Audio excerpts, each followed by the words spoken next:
Hola, muy buenas a todos y bienvenidos a este nuevo episodio donde voy a poner sobre la mesa los pasajes polémicos que tiene la Biblia, aquellos que suelen utilizar por ejemplo, ateos y también youtubers que nunca se han leído la Biblia, sin embargo, agarran pasajes fuera de su contexto para utilizarlos a su antojo y enviar un mensaje erróneo hacia el pueblo. Pues evidentemente Enlil y Yahvé no son la misma entidad. Yahvé no es Enki, no es Anu. Toda esta distorsión viene a raíz de libros como por ejemplo los de David Icke y Zacarías Sitchin. A partir de aquí existe una nueva corriente que se orienta a intentar combatir la Biblia, la creación y todos estos textos. Vamos a ir por partes. El argumento base de ellos es que las tablillas sumerias son de la época post-diluvio y en aquel tiempo ellos consideran que estas tablillas son las primeras escrituras que se tiene conocimiento, son las más antiguas y que la Biblia es copiada de este lugar, de estas tablillas sumerias. Sin embargo, en aquel tiempo en Sumeria se hablaba un solo idioma en la tierra. Entonces, es ridículo decir que los hebreos se copiaron de aquí sus historias porque la realidad es que solo había un idioma mundial. Es decir, que nadie se copió de nadie, solo que ese era el único idioma existente en aquella época. De ahí el masón Zacarías Sitchin se inventó otros nombres, otros diálogos e introdujo textos que ni siquiera aparecen en las propias tablillas originales. Con lo cual la red está infestada de youtubers que hablan de Anunnakis extraterrestres y según dicen estos fueron los creadores de la humanidad y todo porque así lo describe Zacarías Sitchin, quien, como ya he dicho, tradujo estas tablillas a su propio antojo. Y todo esto se trata de desinformación porque los Anunnakis solo son una facción más entre los ángeles que abandonaron su primer estado. De hecho, la Biblia relata que estos pertenecen a la orden de Nimrod, quien fundó la ciudad de Calné, la cual significa la fortaleza de Anu. Y esto es en aquella época en Sumeria.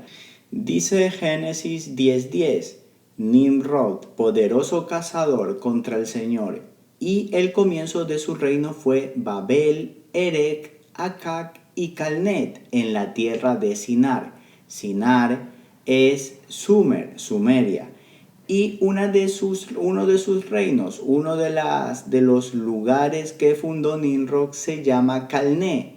Calnet en el original hebreo significa la fortaleza de Anu, los Anunnakis. Es aquí de donde deriva toda esta teoría, toda esta facción y toda esta arqueología que que se encontraron allí y que algunos, como Zacarías Sitchin, empezaron a traducir, pero no tiene nada que ver con la creación. De hecho, antes del diluvio se hablaba un idioma llamado enoquiano, que era la manera en que Enoc se comunicaba con los ángeles en aquel entonces. Bien, ellos cogen los versículos más sangrientos de la Biblia, lo cogen con pinzas, lo recortan y lo colocan muy bien en una pantalla, lo editan en vídeo, le ponen música tenebrosa y hablan con una voz así como que están describiendo un hecho muy animal y salvaje, ok. Pero la Biblia tiene un contexto muy amplio y cada cosa se va interpretando a sí mismo con la propia Biblia y todo está conectado y entrelazado. No puedes separar al Dios del Antiguo Testamento con el Nuevo Testamento porque prácticamente Jesús mencionó a Moisés, a Elías y toda la batería de personajes que aparecen a lo largo de toda la Biblia.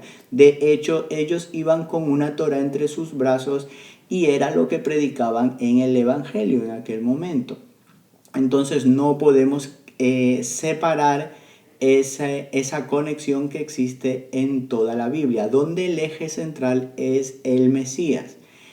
Bien, Uno de los pasajes que suele coger esta gente es 2 de Samuel 24:15, donde se describe que Yahvé mató a 70,000 personas por gusto, por el simple hecho de que David censó al pueblo.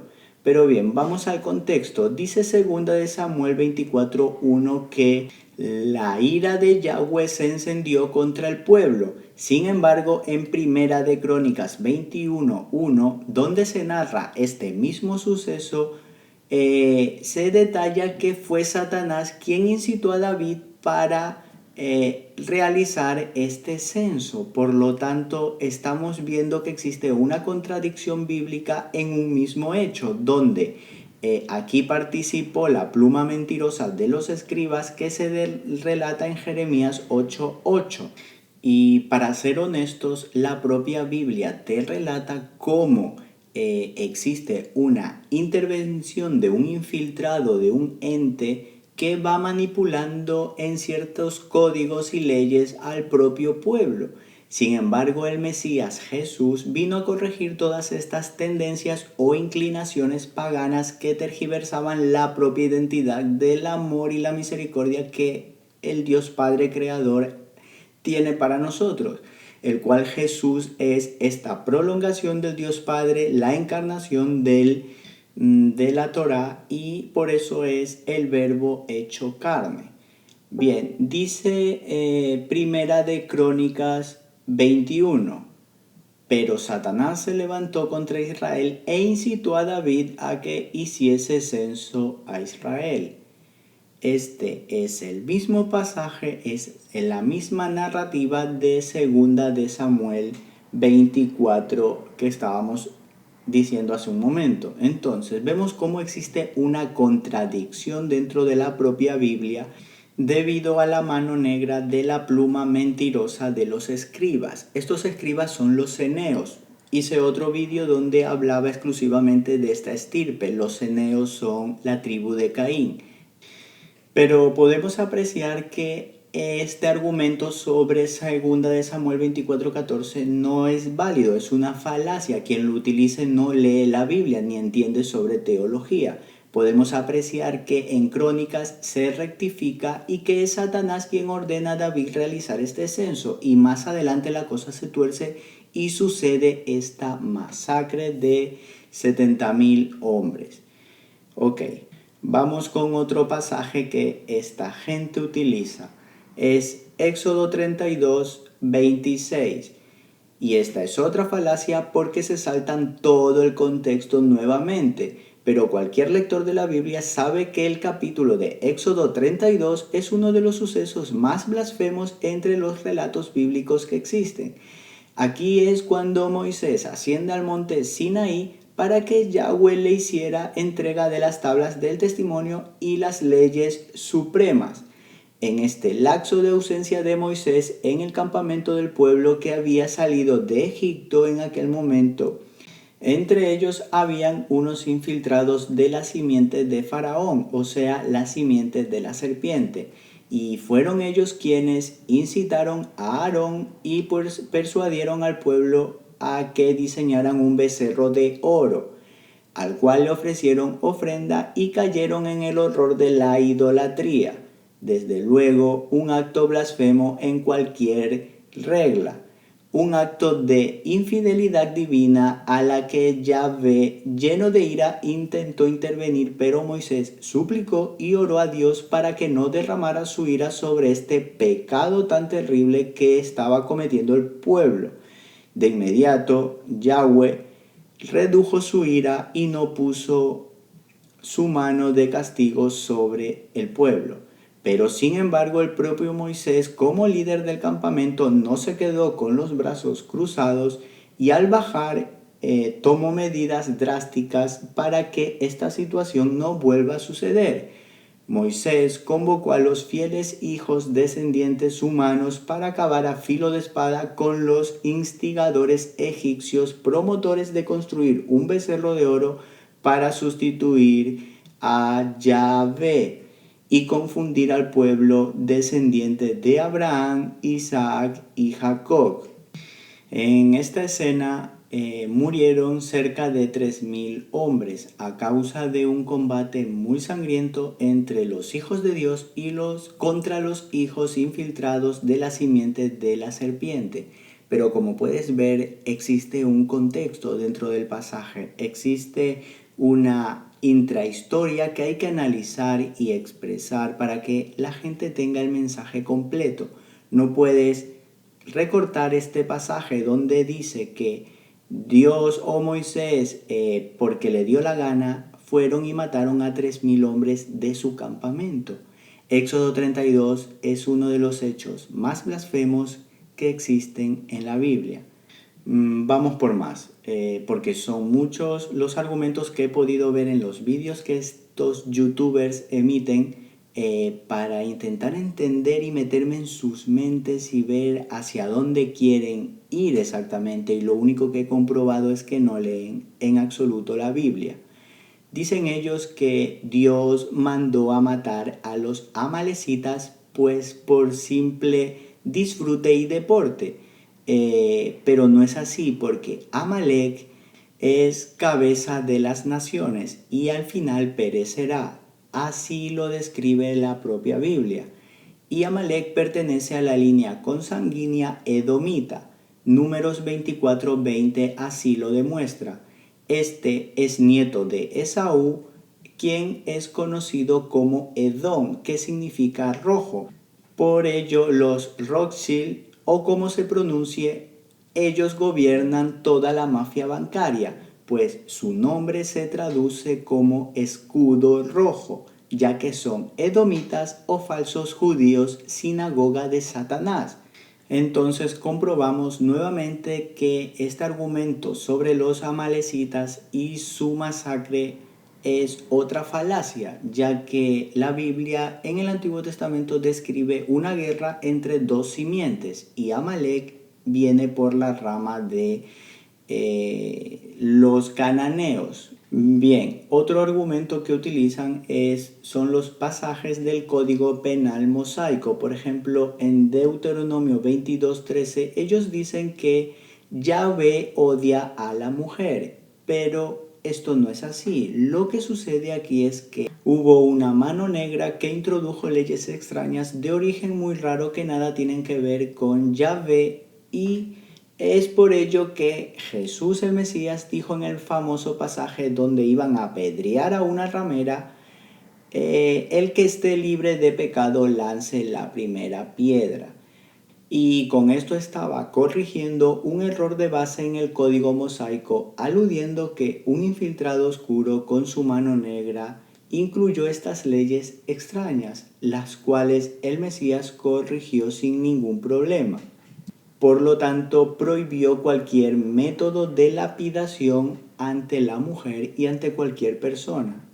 Pero hay que dejar muy claro que el Mesías habló sobre Moisés. Todo lo que Jesús y los apóstoles decían estaba basado en la Torá, excepto aquellos puntos que estamos mencionando aquí, como por ejemplo la lapidación o el ojo por ojo y diente por diente. La realidad es que el Código Penal mosaico es uno de los más crudos que se pueda conocer, porque está latente la pena de muerte.